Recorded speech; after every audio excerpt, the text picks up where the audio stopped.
Hello, everybody. My name is Jacek Bartosiak. Welcome to Strategy&Future. And tonight with me is Nicholasem Myersem. Hello, Nick. How are you? Oh, good. Good evening to you. It's been too long since I last got to talk to you. Yeah. He is sitting in Rhode Island, the U.S. Naval War College. But I understand that you will be talking in your own capacity, Nick. Yes, that's the caveat that we need to make. Yes, right? I need to say that my views do not represent that of the Naval War College of the U.S. government and are exclusively my own. Sure. So let's start with Ukraine, of course, and what are the lessons learned in terms of strategic implications, given the discourse in the United States and the and of course the ever emerging China problem of China in U.S. foreign policy. So where are we now? What is your view? We haven't talked to each other for a while. I'm very much curious what you think. Where are we? Well, perhaps one of the most interesting dynamics to all this is just how much the war front hasn't moved for the past number of months, despite a whole bunch of headline activities occurring. I think that we really do need to look at this in terms of two sets of lessons right now. There's the straightforward strategic lessons, and then how this is being played out in terms of military bureaucracy and tactics. So I'm just checking through my notes, and as I see it, even in Russian propaganda, the Russian Ministry of Defense hasn't claimed capturing a single new town in Ukraine, town, settlement, or anything, honestly, since the end of February of this year, despite there being supposedly a continuous offensive since sometime in mid-January. So it strikes me immediately, it strikes a number of people, just how little movement there is.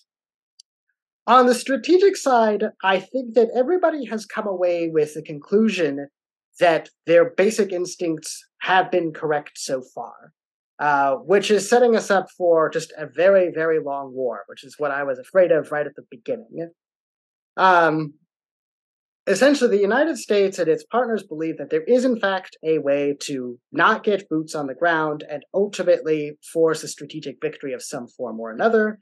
And the Russians are convinced that they can essentially take whatever tactical defeats on the ground are necessary to outlast Western support for Ukraine, to the point that either Ukraine will collapse of its own accord, or that even if the Russians have been completely defeated conventionally on the ground, there will be nothing that the West could do to actually change its policies, because they will always be afraid to attack Russia itself.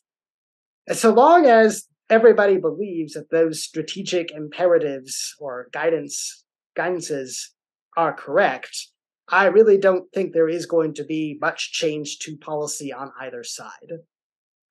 We can take bets as to who's going to fold first or whether or not, but I suspect the ending is actually going to be with either the Russian or Ukrainian state actually failing to continue the operations as opposed to anything decisive on the battlefront.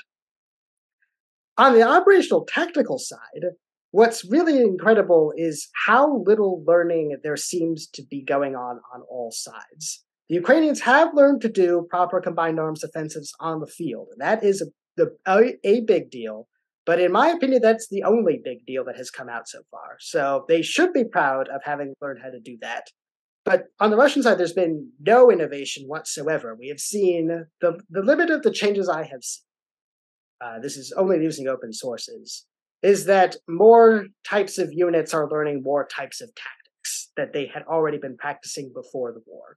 So in particular, an assault tactic that they had been working on specifically with engineering troops is now being exercised with all types of troops in the Russian ground forces. But it's really minor adjustments like that have happened. On the Western side, everyone seems to have bought into the fact that just dumping more equipment into this fight is actually going to be the solution to enabling additional combined arms offensives. That may ultimately be the case for this war, but if it is, then where are all of these giant quantities of weapons that we're dumping into it going to come in the future? What the war has turned into is a giant 20th century clearinghouse of equipment that next time around we just won't have huge stockpiles of things sitting around that people were hoping to use not hoping, but planning to be used in World War III 30, 40 years ago, if it's all expended already, then it's going to be quite a different conflict than what we are seeing.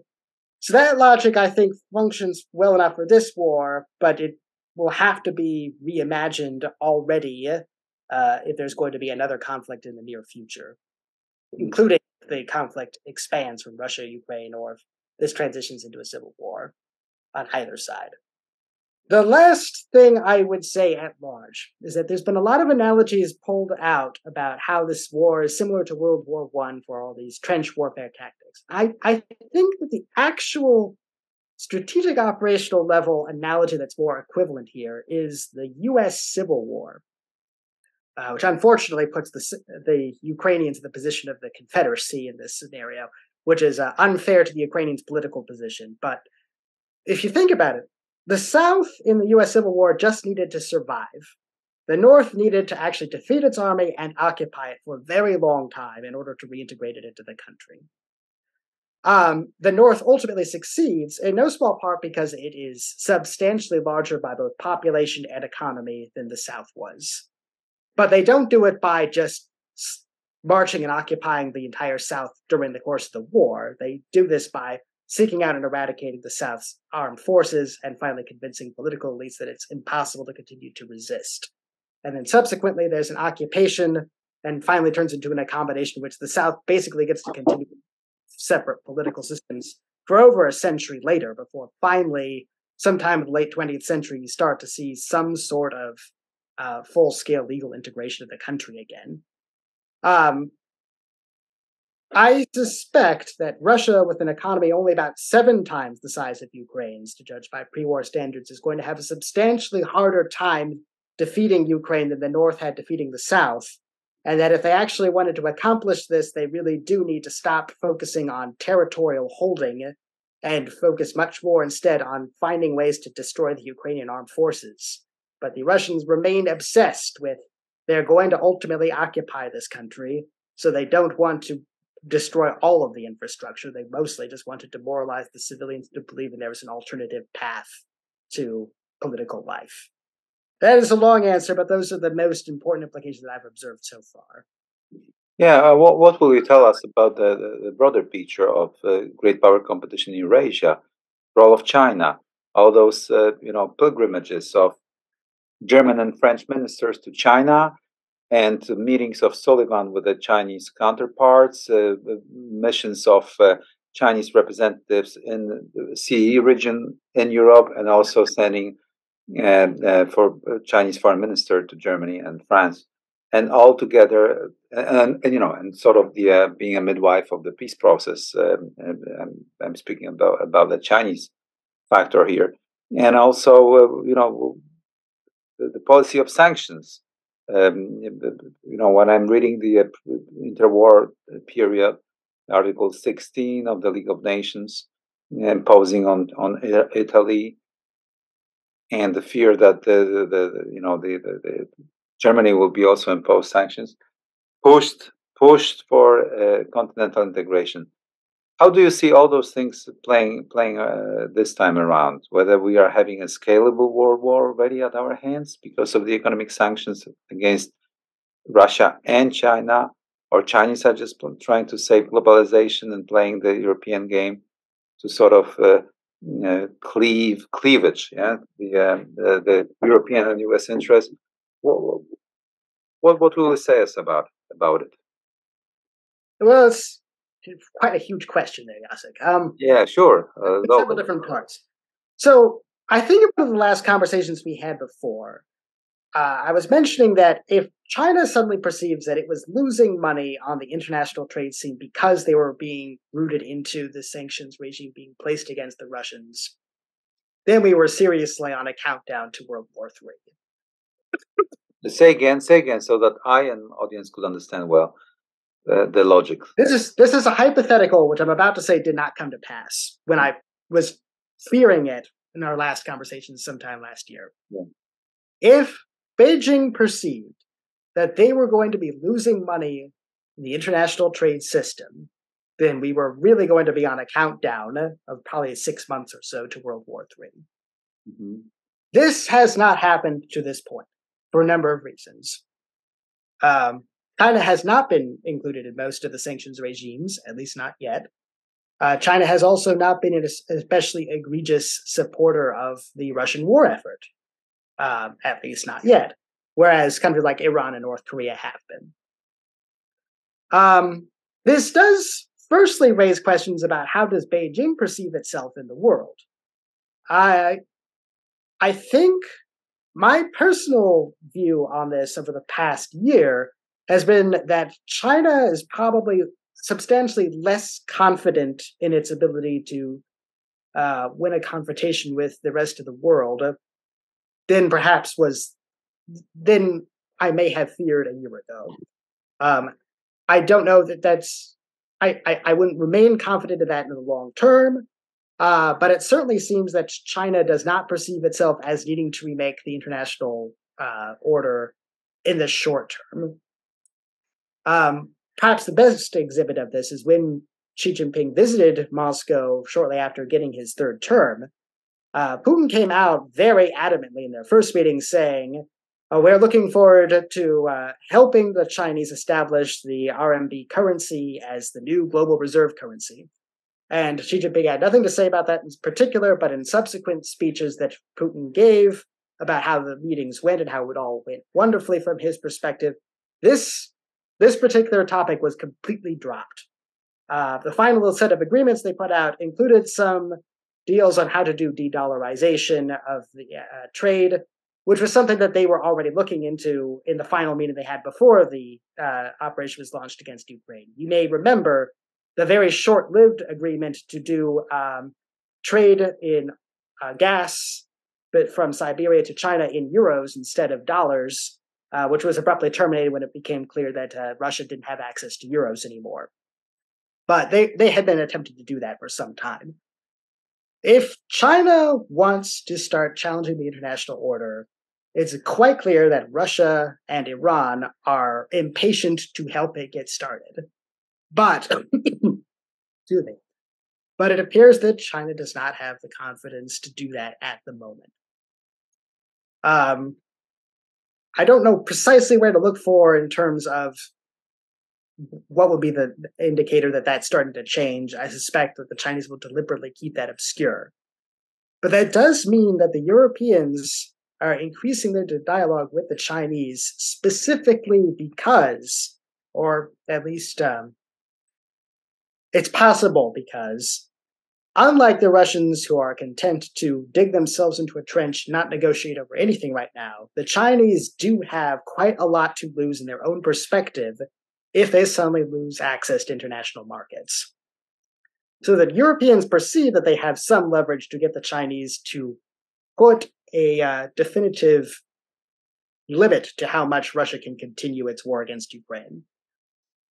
I don't think the Chinese actually have as much influence over the Russians to do this as most believe. I don't believe that Russia is a junior partner to China in some sort of alliance.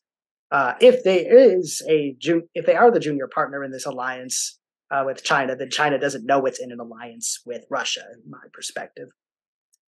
Again, all of that may change, but the Chinese, I think the Chinese are still addicted to the possibility that they can enrich the world around them sufficiently to dilute Western power out of being relevant to constraining it, as opposed to as opposed to having to actually challenge Western hegemony inside of Asia. Taiwan's probably the major exception to this, but even there, I'm not sure what the timeline they're still working with is. So that's one macro section to this. In terms of how the sanctions could literally function, the difficulty is that most Western countries don't actually have things that the Chinese are dependent upon, other than literal cash, to withhold if they were to start a sanctions regime. Unlike with Russia, where it's very much a case of we can find energy elsewhere, either from America or the Middle East, and then we just cut off one major import, and then we can essentially cut off all trade with Russia, or at least the vast majority of it. with China, the trade is so the trade is so multivarious that and import dependent from the European and American perspective that there's a certain limit to how much you can harm them besides just cutting off additional income flows in there. And when that happens, that just incentivizes China to go to war. And then China gets to decide what it's attacking. There are slight exceptions to this. The exceptions I have found in my research are Australia, Argentina, and Brazil. What's special about these three places is that they export to China things that China requires in order to be the manufacturing center of the world. Specific types of metals and especially food. If these three places can actually be convinced to join a Western sanctions blockade against China, that is really going to cause a severe headache that would potentially crash the Chinese international position. Argentina, Brazil, and Australia. Australia.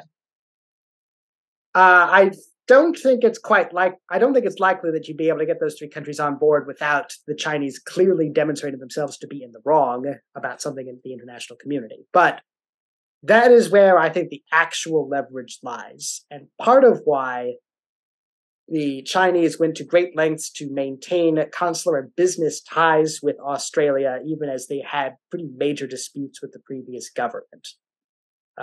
Whereas with other countries that have been unfriendly towards China recently, such as Canada, they really just started becoming more and more obnoxious as opposed to trying to sort out a way to maintain local ties. Mm-hmm. Those are, I think, the two biggest components to how China fits into the current conflict.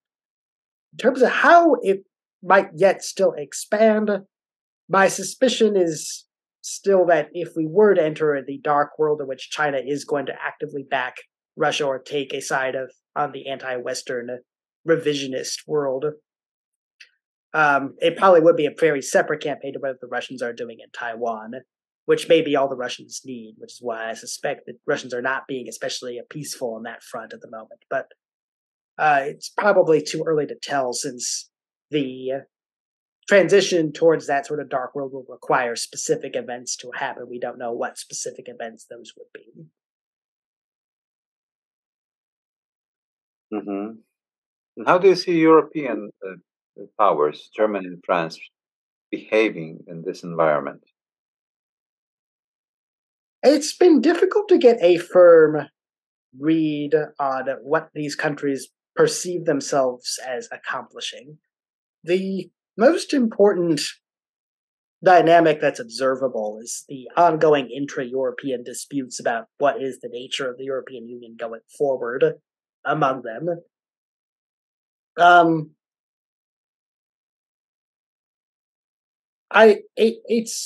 It's honestly something I have not paid sufficient attention to say with much more granularity than that, though one would expect that they would approve of additional stabilization factors along the periphery of Europe, especially the Middle East and North Africa.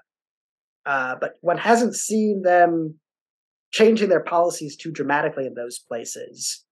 The French have been forced out of Africa in a number of spots, allowing the Russians to seep in, which probably got them unhappy, but it has not visibly brought pressure upon them.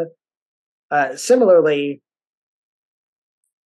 they might see that having additional leverage in China is perhaps the only thing that's going to potentially give them some form of additional guarantee, not even guarantee, but additional leverage over the security of Central and Eastern Europe, since they don't have the military resources or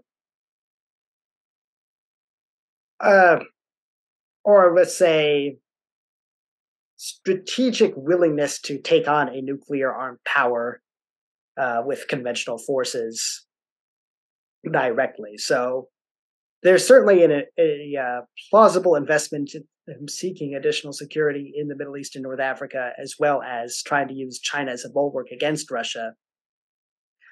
But what has been most notable is that they've really just subordinated themselves to U.S. policy in a way that previous U.S. administrations would be quite happy with. So I think the degree to which they believe they have autonomy in this current situation is actually remarkably limited. Mm. So the last question, Nick. So, what are the prospects of the Third World War now? Oh boy, excuse me. For the moment, I'm less worried now than I was last year. But that is overwhelmingly being driven by the fact that it appears Beijing is not actively seeking reasons to get involved in the fight. And if anything, seems to be not willing to rein the Russians in, because I don't think they want to use their leverage to do that, but not willing to give them the ability to win this fight either. I still suspect, though, that the resolution of the Russia-Ukraine conflict is going to be a 5 to 7 year process of actual kinetic fighting. So we're only 1 year in. That's a long time for strange things to happen, especially since in wartime, international politics changes much more rapidly and dramatically than it ever does during peacetime. So I would say the risks of things changing are quite high at the moment, but that the trajectory we are on is toward keeping things localized.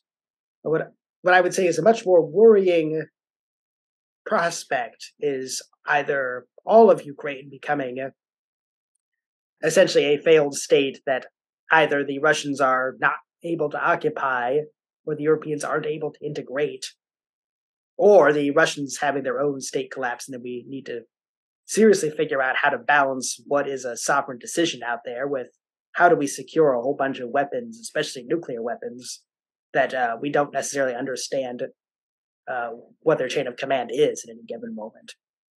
Those, I think, are the much more worrisome scenarios that seem likely. But if I had to put a number on it, I'd say the odds of World War III breaking out from this conflict have probably declined to only about 5 to 10%, whereas I would have put them at more like 20, 25% 6 months ago. Fair enough. Fair enough. Okay, Nick. Thank you very much. Our guest today was Nicholas Myers. Thank you, Nick, again, and we'll see how it all develops. We are quite worried. More happily than what I said. Yeah. Thanks a lot for your time. Thank you. Have a good evening.